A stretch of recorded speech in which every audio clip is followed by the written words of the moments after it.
আচ্ছা, বিয়েবাড়িতে ফুচকা স্টল থাকলে তোমরা কতগুলো ফুচকা খাও?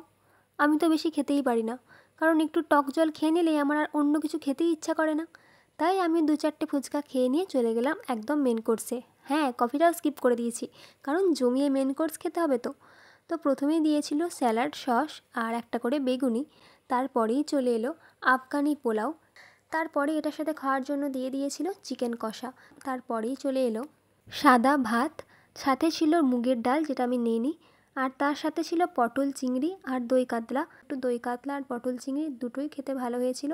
বিশেষ করে দই কাতলার এই গ্রেভিটা, উফ, এখনও মুখে লেগে আছে। আর তারপরে চলে এলো নরম তুলতুলে মাটনের ঝোল। তো সব কিছু মিলিয়ে জমিয়ে খাওয়া দাওয়া করলাম। আর লাস্ট পাতে চলে এলো মিক্সড ফ্রুট চাটনি, সাথে দিয়েছিল পাঁপড়, আর ছিল 2 রকমের মিষ্টি, আর দিয়েছিল 1 টুকরো আম, আর লাস্টে কর্নেটো আইসক্রিম। আর একদম শেষে একটা পান নিয়ে বাড়ি চলে